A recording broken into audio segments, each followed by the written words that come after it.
Ahora tendremos entonces nuestra segunda mesa de ponencias del día de hoy titulada Revistas culturales en el siglo XXI. Los ponentes tendrán un máximo de 20 minutos en cada presentación y al final de la mesa tendremos otros 20 minutos para intervenciones del público asistente, tanto virtual como presencial. En primer lugar, vamos a escuchar la ponencia del profesor César Alzate Vargas de la Universidad de Antioquia titulada El Malpensante, periodismo literario sobre el conflicto armado colombiano. Luego escucharemos a Santiago Parga Linares y Franci Liliana Moreno de la Universidad Javeriana en Colombia con la ponencia titulada Revistas culturales contemporáneas, propuestas narrativas entre el papel y la pantalla. Adelante, profesor César. Buenas tardes. Quiero empezar contando que hoy debería estar hablando del espectador y no del malpensante. Y esto se debe a la pandemia del 2020. Ese año yo estaba muy entusiasmado con un proyecto de investigación que tenía mucho que ver con los sucesos recientes de la historia colombiana, todo lo que había ocurrido en torno a los procesos de paz, a la firma del Tratado de Paz e incluso, bueno, ya en 2020 sabíamos que muchas cosas no iban a salir como esperábamos, pero igual todavía había un motivo de entusiasmo. En este contexto, yo había diseñado como proyecto de tesis doctoral una investigación sobre el tema que más me gusta en relación con la literatura, porque es la otra área de la que yo provengo, que es el periodismo literario. El periodismo literario es un fenómeno de una envergadura gigantesca. Había que poner un filtro y pues el mejor filtro que la época nos proponía era el conflicto que se originó con el comienzo mismo de nuestra nación, por allá todavía en las batallas, en la guerra de independencia, cuando ya estábamos librando nuestra primera guerra civil y que nunca ha parado. Eh, y quería trabajar el diario El Espectador, que es un diario por el que he sentido mucho respeto toda la vida, un diario que además cuyos contenidos siempre han estado muy cercanos a la literatura, que me generaba mucho entusiasmo, pues porque allá empezó Gabriel García Márquez y allá publicó una serie de trabajos que son ejemplares dentro de la historia del periodismo literario. Empecé la investigación, empecé la etapa de, de inmersión en la hemeroteca y llegó la pandemia. Y empezaron a pasar los días, yo llevaba 3 semanas metido en la hemeroteca buscando trabajos de periodismo literario en El Espectador que se relacionaran con los procesos de paz con las FARC, el del 99 al 2002 y luego el del 2012 al 2016. Estaba entre muy contento y algo decepcionado en esa búsqueda, muy contento porque las noticias eran esperanzadoras, pero algo decepcionado porque encontré que en el día a día del espectador en realidad no había un desarrollo de lo que podría uno denominar periodismo literario en forma. Pero la pandemia me paró. Pasaron los días, pasaron las semanas, no habría nada y tocó hacerse preguntas. ¿Qué hacemos? ¿Qué voy a hacer? El proyecto se va a ir a pique y en un momento determinado conversando con mi directora, pues dijimos, miremos para adentro a ver qué hay. Y lo que había era precisamente el malpensante. Resulta que desde 1996, en noviembre, cuando empezó la revista, casi que sin fijarme en que la estaba coleccionando, yo la empecé a comprar. Y luego me hice suscriptor y cuando llegó este momento de crisis, dije, pues hombre, ahí hay un material. El malpensante ha hecho una profesión, entre muchas otras cosas, por la inclusión de periodismo literario. Y resulta que sobre el tema que me interesaba, como un filtro temático que era el conflicto, pues parecía haber material. Y aquí estoy.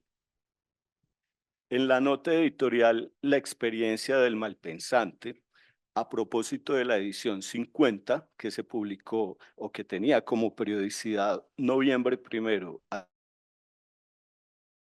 diciembre 15 de 2003, el director Andrés Hoyos escribe lo siguiente. Publicamos textos sobre temas variados, privilegiando los géneros literarios clásicos y los enfoques vinculados a lo que se suele llamar el periodismo literario. Perfiles, reportajes de fondo, entrevistas ensayo, fragmentos de libros inéditos, textos breves o humorísticos, puntos suspensivos. Por supuesto, el periodismo literario no es el objeto principal del Malpensante. Esta es una revista literaria en términos generales que desde el comienzo había empezado a incluir manifestaciones de cosas que uno podría identificar o específicamente con el periodismo literario o en general con la literatura de no ficción, de la cual les hablaré un poquito enseguida.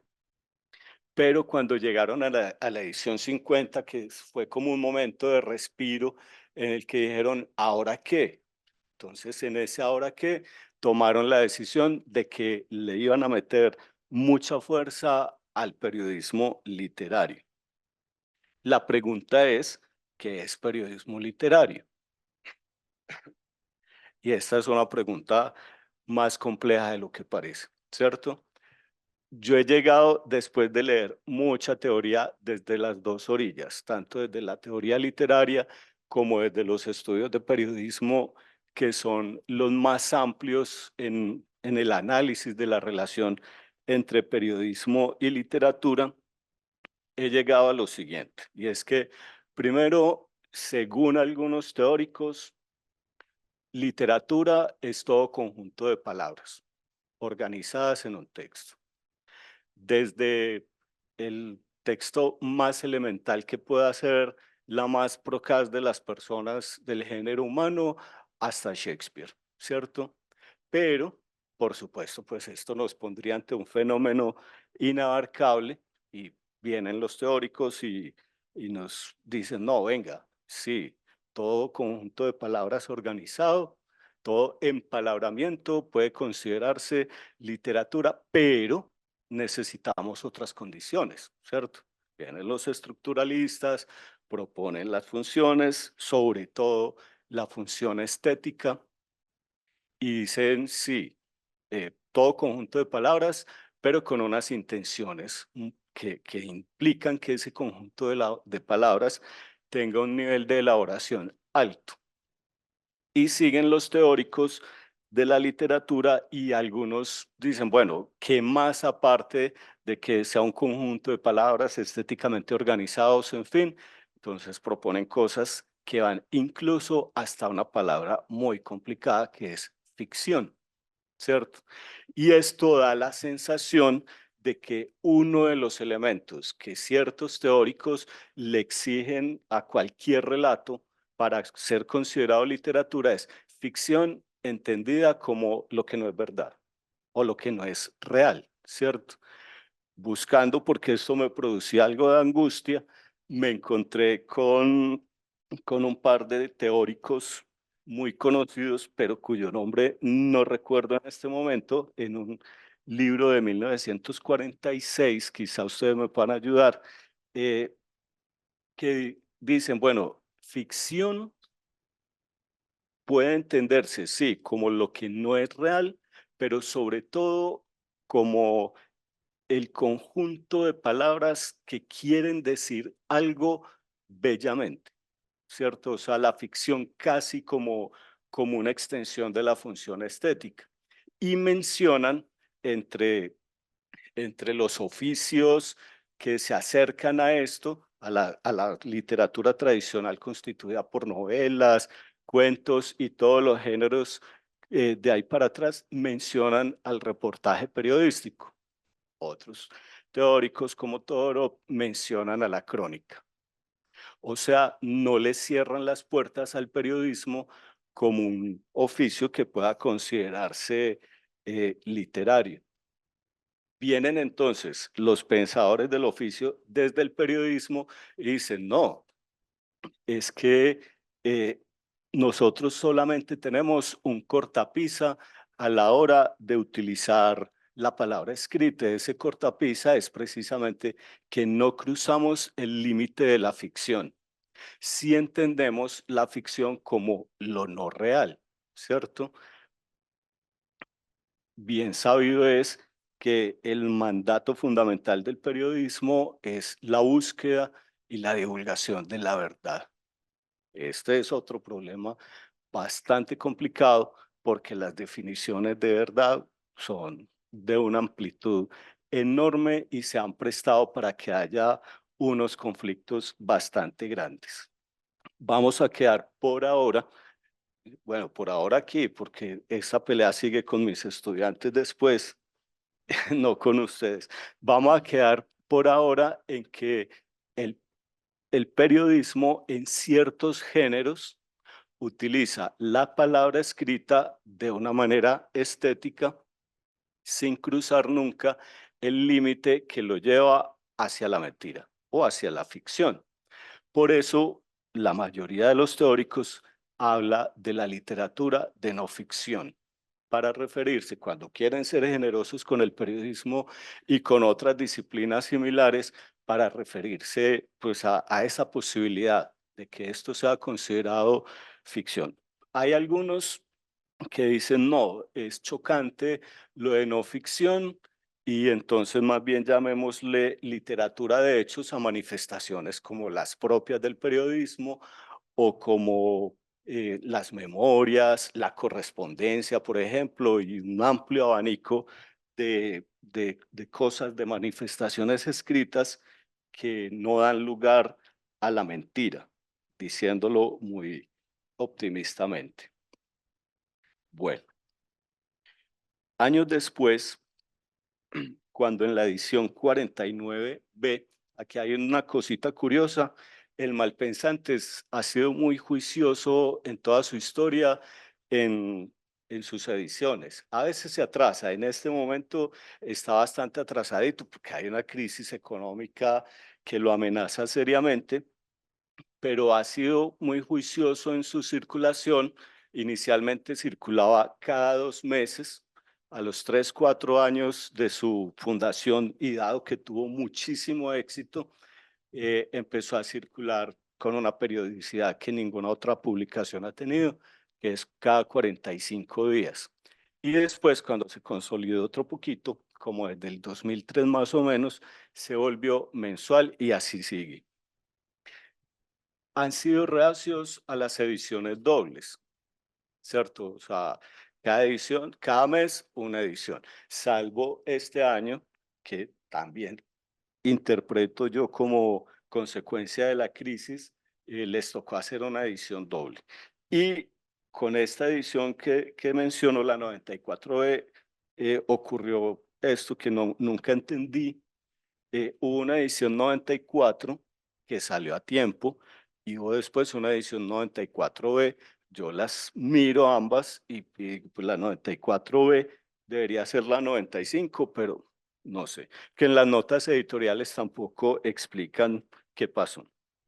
El caso es que en esta edición, cuando Andrés Hoyos, el fundador y director, iba a entregar la dirección de la revista a quien hasta ese momento era su editor, que era Mario Jursic Durán, escribió Andrés Hoyos: nuestra última y casi única rectificación de carácter, la de ser un medio en el que se publican en forma periódica crónicas periodísticas, adquirirá bríos adicionales en la nueva época. O sea, afianzan su apuesta por el periodismo literario o por el periodismo narrativo. El Malpensante es la última revista de carácter comercial y en formato impreso que circula en Colombia. Aquí vi ahorita que ustedes estaban como montando cosas de Gato Pardo, ¿cierto? Bueno, supongo que van a hablar de Gato Pardo, entonces no voy a decir nada, aparte de que qué alegría. Lastimosamente el Gato Pardo se fue para México y lastimosamente ya se fue para el mundo digital, ¿cierto? Sí. Bueno, entonces El Malpensante es la última de estas revistas que circula todavía en papel, ¿cierto? Yo creo que es como su rasgo más importante. Esto cuando hablamos de revistas de carácter comercial. Quedan todavía algunas revistas universitarias, la revista Universidad de Antioquia, por ejemplo, que da espacio a manifestaciones literarias en general y de periodismo literario en particular, todavía circula en papel, pero será por muy poco tiempo según todo lo que está ocurriendo en el país.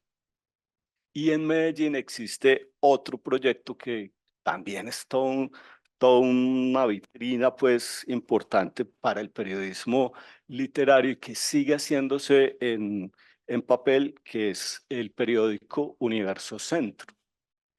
Lo llamo periódico porque circula en formato de periódico, eh, circula también muy juiciosamente cada mes.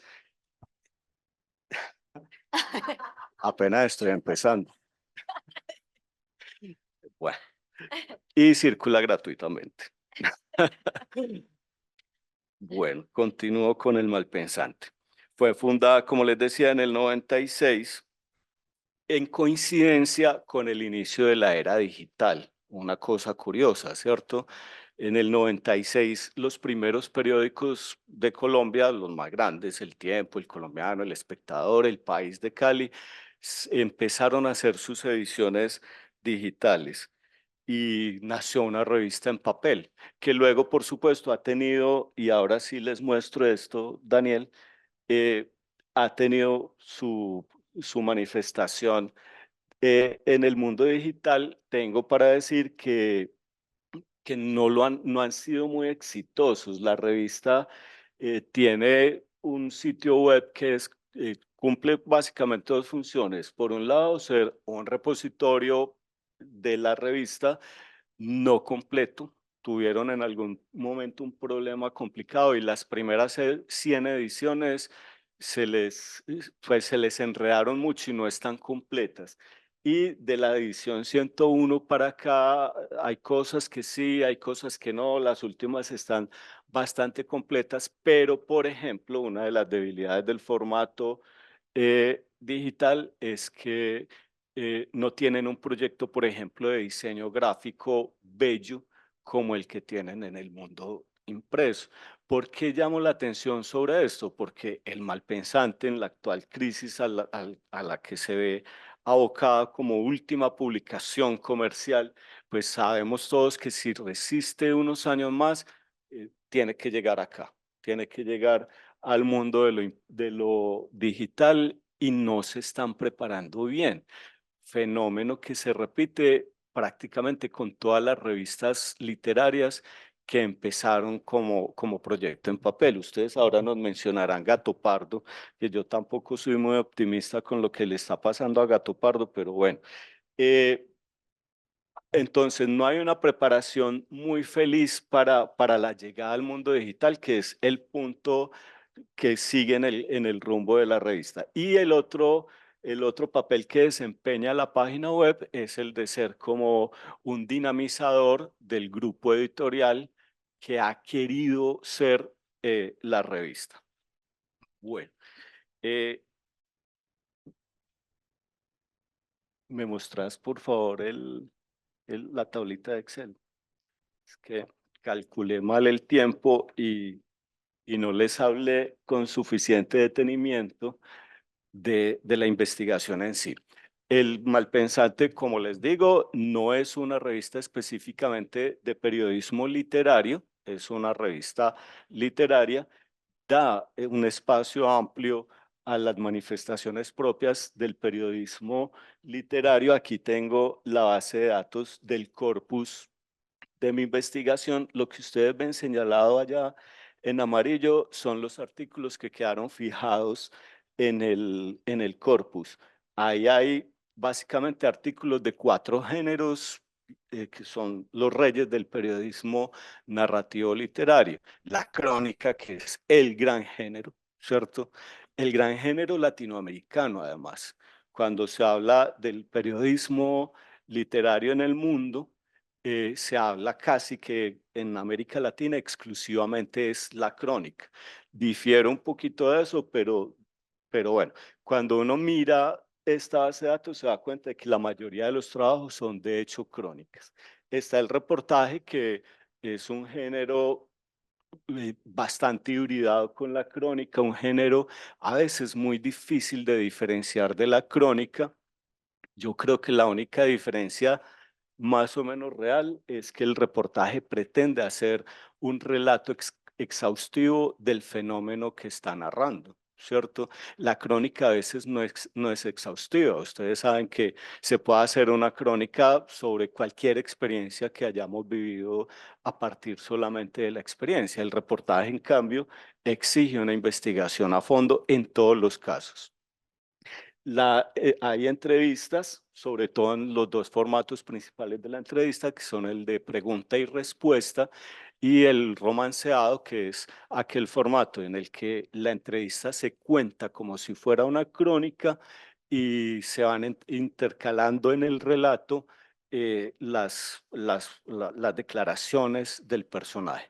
Todas estas declaraciones, por supuesto, están mediadas por un ejercicio ficcionalizador muy necesario, que es la edición, ¿cierto? Y pues los tratadistas dicen, hombre, en el momento en que usted tiene que editar una conversación que ha sostenido con un personaje, pues ya no está mostrando la conversación como tal. Por consiguiente, eso es ficción, por consiguiente, eso es literatura. Bueno, y finalmente tenemos perfiles.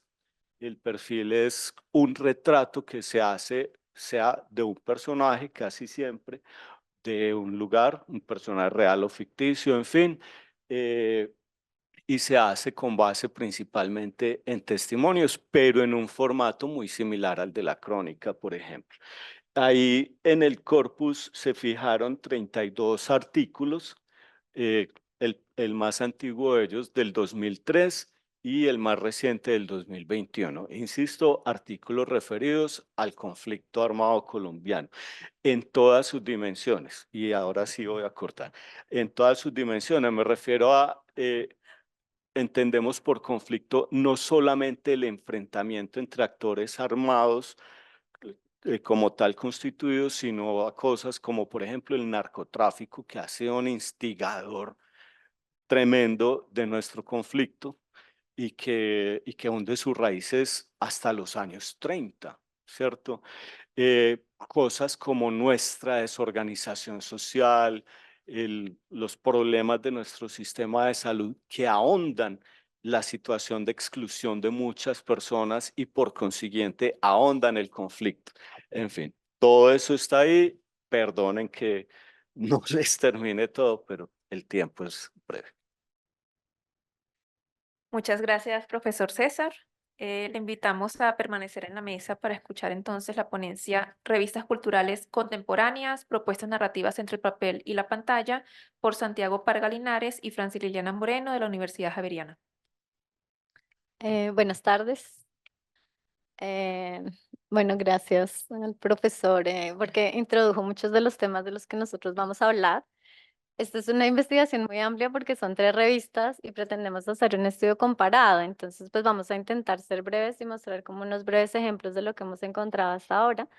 Este es un avance de la investigación que pensábamos hacerla desde el año, cortar en el año de la pandemia, y ya pues les explicaré por qué, del 2020 al 2022, pero por cuestiones de tiempo y pues porque como explica el profesor es muchísimo material y como todos los que trabajamos revistas sabemos que es muy dispendioso, pero además la digitalidad, la dificultad de trabajar con archivos digitales hace como más caótico todo eso, hablar un poco de Santiago.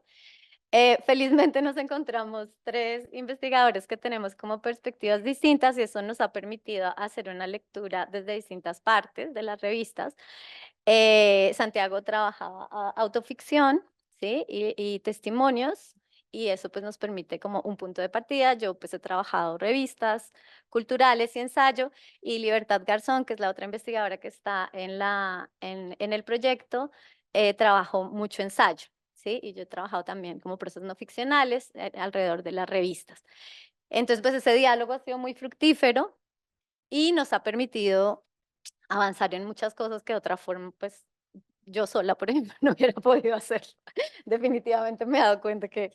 entonces, bueno, hemos avanzado un año y lo que les vamos a mostrar aquí es un año. Nosotros elegimos 3 revistas porque son periodistas, son revistas primero y casi institucionalizadas en Latinoamérica, que tienen una visión latinoamericana un poco, o por lo menos en alguna de sus etapas planteó, o en la mayoría de sus etapas, como en Gato Pardo, una visión como continental de lo que pasa, y tienen un perfil de periodismo literario o periodismo narrativo. ¿Sí? Joan Moreira Sales no le gusta la palabra, por ejemplo, el director de Piauí no le gusta la palabra literatura porque siente que es como, es como demasiado compromiso y tendría que explicar todas estas cosas formales. Está hablando el profesor, entonces dice, no, periodismo narrativo. Pero paradójicamente es la revista que a nosotros nos antoja como más literaria por los juegos formales que hace. Ya vamos a hablar de eso. Y bueno, ustedes saben que Anfibia, bueno, los que lo conocen, Anfibia es una revista que nació digital en 2012 y es una revista que tiene un énfasis pues en todo, en una propuesta, ¿no? Volcada hacia lo digital. Gato Pardo es una revista que ha migrado y Piauí también, que va migrando todos desde diferentes estrategias. Las preguntas nuestras son preguntas teóricas que tienen que ver con movernos dentro de esa línea muy porosa entre el periodismo y la literatura, ¿sí? ¿Qué pasa con esas formas narrativas de la no ficción en el medio digital y en la coyuntura de pandemia? ¿Y qué novedades pueden observarse y qué tensiones delimitan el alcance de esas innovaciones formales? O sea, en términos formales, más allá como pues saltándonos un poco, haciendo la trampa de saltarnos la pregunta si es literatura o no, ¿no? Más bien analizar formalmente cómo se están dando esas experimentaciones, principalmente en el ensayo y la crónica, los géneros testimoniales y inicialmente no ficcionales, pero con lo que nos hemos encontrado es que eso de la no ficción, lo real y lo no real, la ficción y la no ficción, es muy poroso, ¿no? En este tipo de experimentaciones. Entonces, bueno, yo les voy a hablar un poco de Piauí.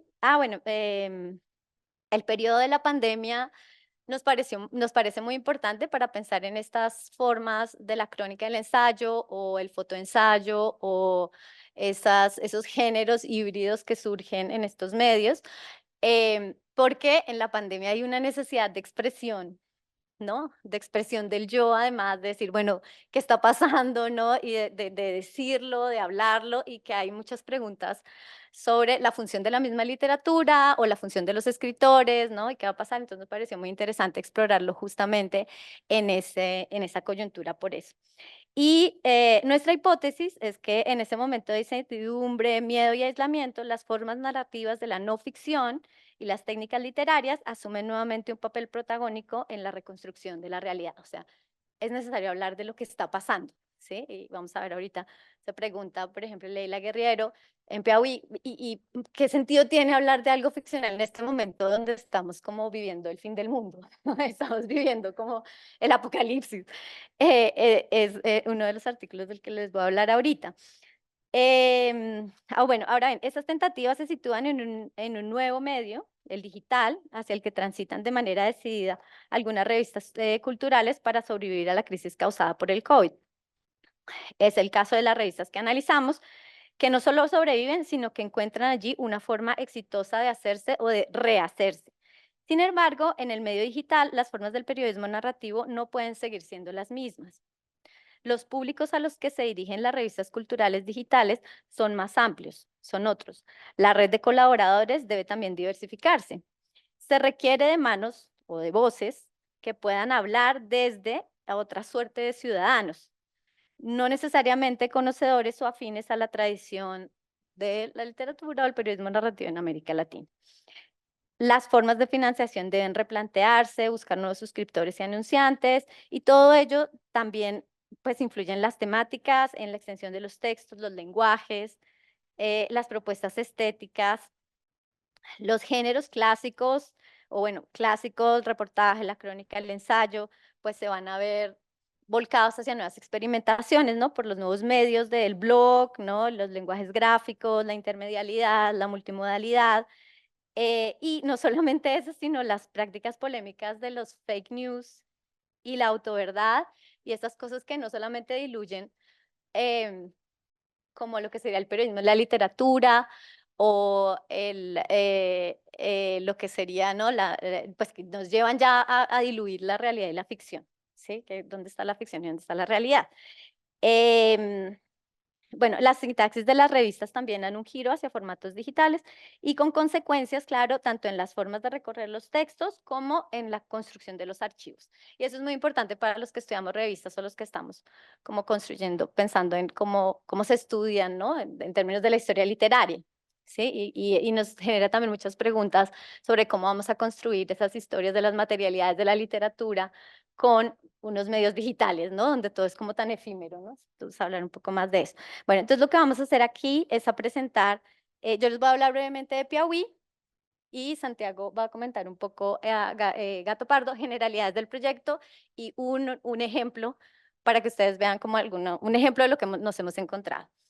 Em, y bueno, al final vamos a hacer, si alcanzamos, una pequeña conclusión, como hacia dónde vamos como hacia dónde visualizamos que llegaría el proyecto como estudio comparado. Bueno, la revista Piauí, que ustedes ven ahí, nació en el 2006, es una revista muy exitosa en Brasil, muy exitosa por su apuesta de periodismo narrativo, eh, que tiene una propuesta gráfica muy interesante, como ustedes pueden ver ahí, si puedes bajarla un poquito, por David. David. No, la portada, es. Si ustedes ven, las portadas tienen un elemento que es fundamental para Piauí, que es el humor y la sátira, ¿no? Entonces, por ejemplo, en el último número, pues tiene 215 números, está, ¿no? Kamala sobre Trump y se está riendo, ¿no? Y esta estética de la sátira, ¿no? Esta iconografía que juega con el humor satírico y la ironía es la característica de la revista. Sí, eso es como la apuesta fundamental. ¿Por qué? Porque a ellos les interesa que el lector se divierta con el objeto revista. Así que cada número esté armado y en ese sentido la revista es muy tradicional, esté armado para que sea leída completa. ¿Sí? Y cada texto debe ser trabajado lo que tenga que trabajarse. ¿Sí? Si tienes una investigación muy exhaustiva, pues el reportero se tomará su tiempo. Si es muy larga y tienen que publicarla, no importa que sea en este formato digital, lo que sea, pues tendrá la longitud que tenga que tener la revista. Y cada artículo también. Entonces, eso es muy interesante porque Piauí toma formas de las revistas culturales tradicionales, ¿sí? Y las adapta al medio web, pero no se adapta en términos de, por ejemplo, la brevedad, ¿no? Para ellos no es importante el tiempo de lectura. No, porque ellos no quieren que el lector encuentre en la revista información, sino que la lectura sea placentera. Y en ese sentido, pues a nosotros nos parece como la propuesta más literaria de las que vamos a discutir acá. Bueno, además de ese juego con la sátira, la revista pues se presta para muchos juegos humorísticos, como por ejemplo inventarse reportajes o crónicas de países imaginarios, hacer una sátira de las coberturas de los grandes eventos deportivos, ahora que pasaron las Olimpiadas, a partir de, por ejemplo, la cobertura del campeonato mundial de yo-yo, ¿no? Y ese tipo de cosas que pues son juegos con el lector, ¿no? Y entonces todo en la revista está montado en ese sentido, incluso las etiquetas que no funcionan como las etiquetas normales de Anfibia, ¿sí? Que tú le das a la etiqueta y te agrupa un tipo de textos que dice ensayo o poesía, sino que con las mismas etiquetas también juegan con el humor, ¿no? Entonces, la etiqueta de los artículos que en la época de la pandemia trataban más crónicas o incluso ficciones, no, sobre todo crónicas o reportajes o testimonios sobre algún asunto de la pandemia, pues tenían la etiqueta de tiempos de peste, tiempos de peste, y así sucesivamente. Tienen un concurso literario, y el concurso literario se trata de que se inventa una frase chistosa, y entonces los lectores tienen que mandar un texto de ficción con un personaje chistoso que tenga que ver con la frase y el personaje. Y el personaje puede ser, por ejemplo, un periquito, o una periquita, ¿no? Y entonces ahí hacen el concurso literario, hacen un chiste sobre, bueno, el premio es que lo publicamos y además tiene 15 minutos de fama, o le regalamos un juego de cacerolas para cocinar, o le regalamos un tarro de pastillas para la garganta, bueno, todo esto lo hacen. Les quería mostrar el número 163, que es el primer número de la pandemia, que, bueno, juega con todo esto, lo que les decía, la etiqueta se vuelve, ¿no? El primero. Fíjense que, bueno, es un momento muy dramático, pero es una sátira, ¿no? Que es un humor negro terrible, ¿no? Porque además está el payaso un poco macabro, ¿no? Jugando malabares con el virus. Y además el payaso tiene como un parecido a el presidente brasileño de la época. ¿Sí se dan cuenta? Entonces, bueno, todo lo hacen así. En ese número, por ejemplo, invitaron, ellos tienen solo una sección fija, porque la idea también es que cada número tenga su identidad. En ese número invitaron a escritores y a académicos a dar un testimonio, como un testimonio de su propia cotidianidad. Y eso pues a nosotros nos interesa en particular porque nos interesa esta vuelta a lo cotidiano, a lo real, y esas voces personales que siempre le dan a Piauí como una identidad.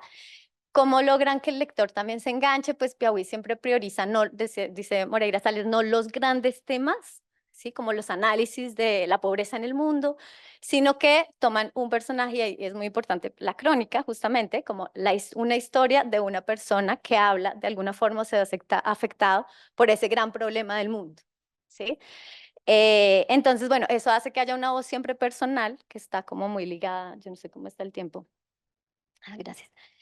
Muy ligada a eso. Hay otro, el de Leila Guerriero, que es muy interesante porque ella hace como un mapa, traza un mapa a partir de pedir testimonios de los escritores, 18 escritores latinoamericanos y españoles, que hablan sobre, bueno, qué pasa con la escritura de literatura en una situación como la pandemia, ¿no? Entonces Leila Guerriero se pregunta, ¿pero es posible escribir sobre el destino imaginario de personajes imaginarios cuando la realidad irrumpe a través de las cicatrices dejadas por los clavos del pánico? ¿Qué pasa cuando toda esta incertidumbre, este naufragio, este miedo chocan con el lenguaje, la escritura y la creatividad? Ella misma responde, pocas veces nada, muchas veces todo. ¿Sí? Entonces, es muy interesante ver estos testimonios, pues no tenemos tiempo, pero los invito a que los lean. Voy a leer. Es el número 166 de Piauí, se puede consultar en línea. Y luego hay otro experimento que les quería mostrar de Piauí rápidamente, que es el de No me deje dormir un sueño profundo, que es de una escritora brasileña que se llama Conceição Evaristo, que es un relato de ficción que tiene el trasfondo pandémico y recrea la historia de una tatarabuela con su tataranieta, ¿sí? Que tienen una conexión mística, espiritual, y está cruzada por la cotidianidad de esas dos personas en medio de una pandemia. Sí, pero es un cuento de ficción. Lo interesante aquí es que ese cuento tiene dos historias. La historia de la pandemia, efectivamente, el drama de la pandemia, pero también una posición política, que es la de la propia escritora, en la que ella recupera muchas de las tradiciones afrodescendientes y plantea una posición política, pues que no les voy a decir porque sería un spoiler. Necesito que se la lean, muy interesante. Ay, perdón. Listo. Déjenme rápidamente contarles unas generalidades sobre Gato Pardo y lo que hemos encontrado y luego algo sobre Anfibia y prometemos no robarnos demasiado tiempo. En efecto, Anfibia pues tiene una crisis muy dura antes de la pandemia y durante la pandemia se agrava, la venden y cesan la impresión y se vuelve una revista solo digital.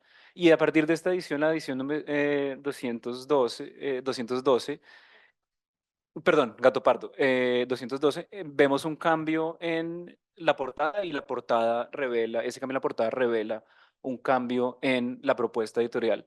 Antes de esto, las portadas de Gato Pardo tenían una cualidad que yo llamaría un poquito farandulera, había celebridades en la portada, un retrato de una celebridad, de un político, y acá hay una propuesta, digamos, un poco más estética, eh, que le apuesta como al fotoperiodismo y a y al periodismo narrativo, que es, y ha sido siempre como la apuesta de Gato Pardo, ¿no? El periodismo narrativo, lo que vemos a partir de esos años de la pandemia es que en efecto siguen estando esos grandes géneros del periodismo literario, narrativo, reportaje, crónica, ensayo, pero vemos que cada vez esos límites genéricos son porosos y difíciles de distinguir. Encontramos lo que llamaríamos escritura ensayística en las crónicas, encontramos un poquito de narración en los ensayos, de manera que se vuelve cada vez más difícil distinguir qué es una cosa y qué es la otra. En ese mismo número, si podemos bajar un poquito, David, por favor, en el contenido, por ahí, vemos unas cosas que son interesantes, bueno, ese reportaje de Los chicos por el futuro, em, esa escritora Tali Goldman es una que hemos identificado que publica muchas veces en Gato Pardo, muchas veces en Anfibia, y una de las cosas que hemos visto a lo largo de la investigación es que se arman unas redes de escritores como que repiten en revista. ¿No? Este momento de Gato Pardo, Leila Guerrero, de quien estábamos hablando hace un rato, es ahora la directora de Gato Pardo y es la que trae esta propuesta de tratar de volver la revista otra vez un poco más literaria, un poco más experimental formalmente. ¿Podemos bajar un poquito más, David? Eh, tenemos más. Ahí. Tenemos también, por ejemplo, esa etiqueta de poesía en la cual Lamento epidemiológico, que es un poema que toma o reescribe como las instrucciones de qué hacer con los cadáveres del COVID en México con unos elementos de la tragedia griega y empieza a jugar con eso, de manera que la revista también parece estar dándose cuenta de que los géneros tradicionales de la revista cultural, crónica, reportaje, ensayo, como que se están quedando cortos para esta coyuntura que, como decíamos, tiene a todo el mundo muy confundido y muy asustado y muy nervioso. Igual, Gato Pardo sigue teniendo una sección de estilo de vida parecida como a, no sé, como a GQ o algo así, o sea, sigue siendo como una revista sigue teniendo un componente un poquito comercial, pero bueno, déjenme correr rapidísimo y hablarles un poco de Anfibia para que tengamos tiempo de ver un poco más.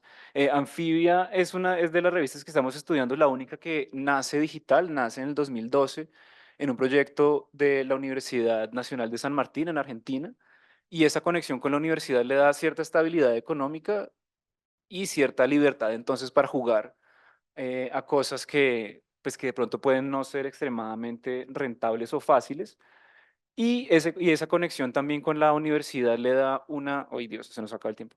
Le da como una habilidad o un interés de combinar lo académico con lo periodístico, con lo literario, de manera que al menos en su intento o en las declaraciones que da de sí misma, parece querer ser todas las cosas para todas las personas, ¿no? Quiere ir muy despacio, hacer periodismo muy lento, muy profundo, pero también con una calidad literaria lingüística, pero también muy rápido, siguiendo la lógica del algoritmo. Déjenme leer rápidamente una cosa que dice Cristian Alarcón, que es el director, en la sección de ¿Qué es Anfibia? Dice, cito, reaccionamos a lo real con la velocidad del periodismo y la profundidad de la academia.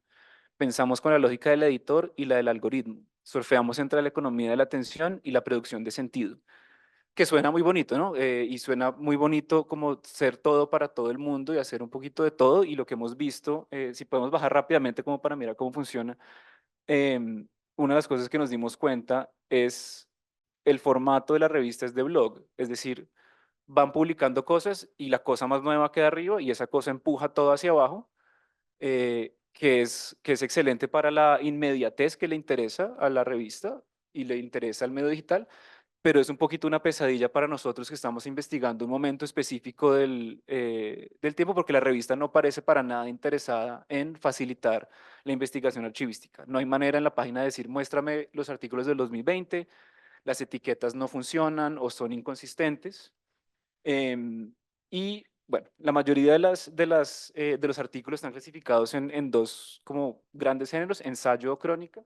Y lo que hemos visto, parecido a lo que vimos en Gato Pardo y un poquito en Piauí, es pues esos géneros parecen significar cada vez menos. Hay elementos de crónica en los ensayos, hay elementos ensayísticos en las crónicas. Más o menos las crónicas tienen un componente periodístico, pero no en realidad. Los ensayos sí es básicamente cualquier cosa, ¿no? Hay ensayos extremadamente analíticos, propositivos, escritos por académicos, pero también hay ensayos más literarios en los que hay un yo que reflexione, experimente, como que se asusta, pero también hay artículos sobre, no sé, sobre películas, o entonces hay un poquito como una olla podrida tutti frutti bajo la categoría de ensayo, de manera que empieza a significar cada vez menos, y lo que sospechamos es que Anfibia parece interesada como en utilizarla como el caché que tiene el término ensayo y crónica en el mundo de la revista latinoamericana, pero está haciendo básicamente lo que quiere. Que yo quería mirar rápidamente el siguiente, la siguiente pestaña. Yo sé que estamos pasados de tiempo, por favor, discúlpeme.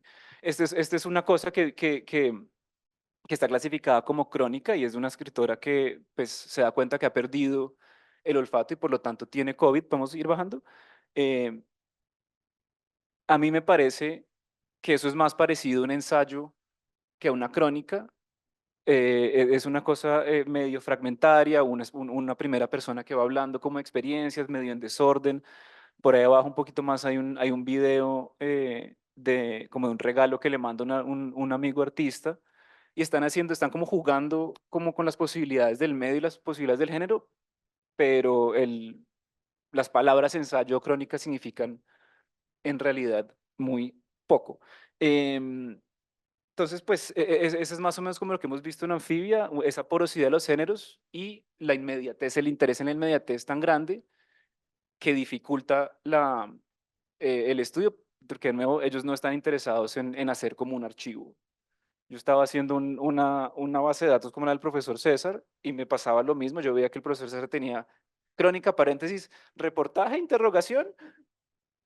Entonces, entonces pues pasa eso, de manera que se vuelve un poquito difícil e inútil. Ya nos van a regañar, entonces pues nada, les dejo, les dejo un agradecimiento por su tiempo, y nada, seguimos como en estas preguntas sobre pues qué están haciendo. Todo parece indicar, al menos en Anfibia, que la experimentación sí está ocurriendo, pero no tanto en los textos, sino cosas como el periodismo performativo, que son como una especie como de presentación teatral, o en los cursos que dan, o en congresos. Pero bueno, estamos en esa investigación. Y nada, pues nada, muchas gracias. Muchas gracias a los tres ponentes y pasamos entonces a la ronda de intervenciones. La moderadora será Nancy, tanto en presencial como en virtual.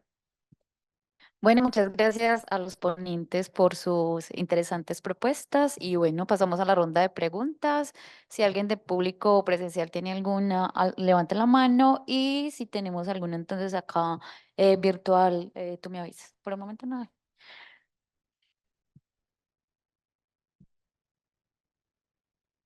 Bueno, muchas gracias por las dos ponencias que me parecieron muy interesantes. Y mi pregunta es desde la ignorancia, porque hemos escuchado una revista contemporánea que mantiene el formato análogo, y otras que han pasado ya a lo digital. Mi pregunta desde la ignorancia es, ¿hay también apuestas híbridas que intentan conjugar los dos medios, sea en el contexto colombiano o otros contextos latinoamericanos? ¿O es realmente se impone la decisión? Desde mi punto de vista, podría ser interesante, no sé, jugar con la intermedialidad, preservar lo mejor de los dos mundos, o proponerlo al menos a los lectores. No sé. Pues Piauí es un poquito así, ¿no? Piauí tiene, saca los libros, los artículos, los volúmenes impresos, igual la página tiene una sección que es de blog, y van agregando más o menos artículos paulatinamente. Gato Pardo funciona más o menos parecido, no imprimen las revistas, pero uno puede consultar el número y hay un número que se ve como un PDF de una revista. em, y también hay unas cosas en la página. Anfibia sí es 100% digital. Pero entonces sí hemos visto que como una continuidad no es tan estricto ese límite entre impreso y digital, salvo Anfibia que sí está del lado digital, aunque ellos igual imprimen libros. Imprimen, saca, Exacto, sacan como antologías temáticas de artículos y los imprimen, que pues viéndolo desde afuera parece ser una contradicción porque ellos están muy interesados como en reivindicar lo digital y lo rápido, y luego hacen mucho alaraca porque publicaron un libro impreso, como si eso le diera un poco más de autoridad a la cosa, porque pues seguimos en un mundo en el que lo impreso pues se ve como más de verdad, ¿no?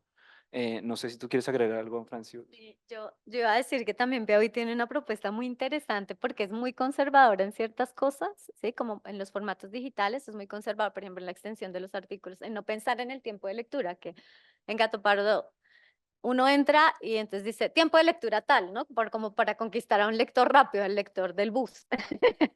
Pero en Piauí no, como, si no lo quiere leer, bien. Y en una entrevista de Yo a Morir, Suárez decía, bueno, y si quiere tener la revista ahí como para matar zancudos también, pero téngala, ¿sí? Pero téngala ahí al lado, no es una revista para leer rápido. Y eso lo conservan en la página. No sé si tú la quieres mostrar. Lo que ellos han hecho es diversificarse en los formatos, sí, pues. Y entonces, en el formato de Piauí, ellos tienen la revista y la publican para que uno, el número actual lo pueda leer. Los números viejos sí están como en formato de blog, sí, como ustedes pudieron ver en el anterior, pero ahí uno puede mirar la revista y leerla como si fuera en papel, ¿no? Que uno va pasando la página en los números actuales. Pero ahí arriba, si ustedes pueden ver, hay unas secciones del blog, por ejemplo, si pones Herald arriba, es muy interesante porque no, abajo, debajo de Piauí, hay eventos, videos, Herald, dossier Piauí, eso, al lado, un poquito más hacia mi derecha, eso, ahí. Y ahí, ¿qué es? Pues es un periódico paródico. ¿No? Es Piauí Herald. Entonces, claro, utilizan estas cosas y tienen un podcast, pero no es un podcast como el caso de Gato Pardo, que reproduce la lectura de los artículos, sino un podcast de análisis político, ¿no? Que ya otra cosa interesante de esas tres revistas es que ellas tienen una clara propuesta política, o sea, tienen una agenda política clara y utilizan el medio para decirla. O sea, eso, por ejemplo, el expresidente de Brasil no gratuitamente está como ahí puesto, ¿no? Eso es como una burla también. Entonces, bueno, en Anfibia con Milei, bueno. Entonces, bueno, eso era un poco para mostrarles que hay como diferentes, tienen diferentes estrategias para incorporar lo digital. Creo yo que a Piauí le va mejor que a Gato Pardo en su tránsito y en ser un poco más conservadora, ¿sí? Porque en ese ser conservador, cuando todo el mundo quiere ser muy inmediatista, entonces te vuelves innovador y llama la atención por la calidad de textos que producen, ¿no? Y por la amplitud para justamente la experimentación estética. Muchas gracias. No sé si tengan alguna otra pregunta. Un comentarito final sobre el malpensante. Yo recuerdo cuando me inicié en el periodismo trabajando en una revista aquí en Medellín en el año 94, el director, que era un periodista bogotano, Hugo Sabogal, tremendo, él nos anunciaba como gran novedad: dentro de muy poquito las revistas van a estar en el computador, ¿cierto? Pero lo que pensábamos en ese momento y lo que ha sucedido con la mayoría de las revistas que nacieron impresas es que se fueron para el computador, pero no han dialogado adecuadamente con el mundo digital, ¿cierto? Esa podría ser más que una crítica, una alerta a las revistas como El Malpensante, incluso como Gato Pardo, ¿cierto? Y es que están repitiendo el esquema impreso en el mundo digital. Y más las revistas que nacieron en el digital desde el inicio, más ellas se han dado cuenta de que ese nuevo mundo implica nuevas formas de expresión que deberían incluir, por ejemplo, lo que usted menciona, es una hibridación de formatos. Yo creo que muy poquitas lo han hecho. El Malpensante no. Gato Pardo, por lo que veo, tampoco. Piauí quizás sí. Muchas gracias. Gracias.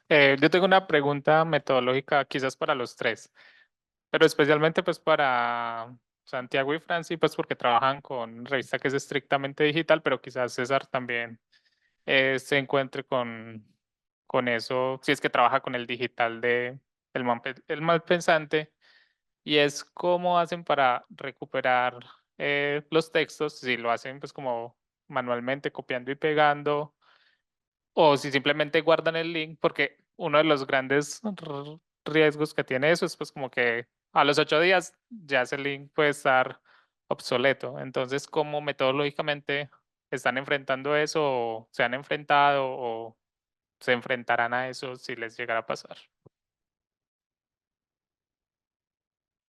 A ver, en mi caso, pues yo tengo la revista impresa y soy muy consentidor, entonces, por ejemplo, no la rayo ni nada, sino que le pongo banderitas y todo para resaltar lo que necesito, que me da mucho pesar que se dañen las revistas. No acudo mucho al digital. Ya les he dicho de sobra que la verdad es que la página del Malpensante no es muy exitosa, ¿cierto? Navegarla es complejo. Para navegar en lo que hay es necesario ser suscriptor. Yo lo soy, pero la navegación no es ágil y no conserva, por ejemplo, la gran virtud del Malpensante impreso, que además del cuidado con los textos y las ilustraciones, es el diseño gráfico, ¿cierto? Entonces sí, trabajo directamente con el papel.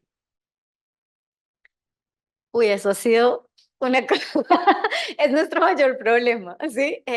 Porque es muy difícil tener un archivo y, bueno, sobre todo con Amphibia es, bueno, con Piauí es más fácil porque dices, bueno, no voy a trabajar el website, me interesa la revista como conjunto porque además, y la puedes consultar, pero la descarga de los artículos, ¿no? Y si se cae la página, en Gato Pardo también pasa. Tienes la revista, como los números de la revista, y además del website y los blogs y las discusiones que están en el website que no forman parte de cada número. Pero si quieres volver a ese, de pronto lo descargas cuando le dices cómo imprimir y que te descargue, pero no sale el texto completo. Entonces siempre tienes que tener conexión en línea. Y lo que hemos descubierto es que las humanidades digitales y la inteligencia artificial sí tienen herramientas buenísimas que le pueden ayudar a uno a hacerlo y a organizar ese tipo de archivos. Entonces, lo que quisiéramos es poder expandir el proyecto para tener esa ayuda técnica que necesitamos para hacerlo, claro, para organizar. Sí. Sí, pues como les decía en la presentación, Amphibia tiene ese reto específico que ellos parece que no les importa, ellos ponen la cosa más nueva encima y ¡bup! Entonces, como en Twitter, como después no puedes encontrar nada, no hay ninguna herramienta que permita, no hay volúmenes, no hay números, las etiquetas son inconsistentes, entonces si tú pones la etiqueta COVID-19, por ejemplo, que es una que nos interesa a nosotros, nos sale todo lo que es sobre COVID, entonces ha sido dispendioso, yo estaba haciendo, como les decía, un Excel a mano con los artículos, pero sí esperamos que, pues que de pronto con alguna herramienta de las humanidades digitales y si, sobre todo si nos financian, que alguien que sepa nos enseñe, pueda de alguna manera como scrapear, dicen en humanidades digitales, todos esos datos, porque a mano, exacto, porque a mano es dispendioso y las revistas no ayudan, las revistas no se dejan, no quieren dejarse, entonces pues es difícil. Muchas gracias.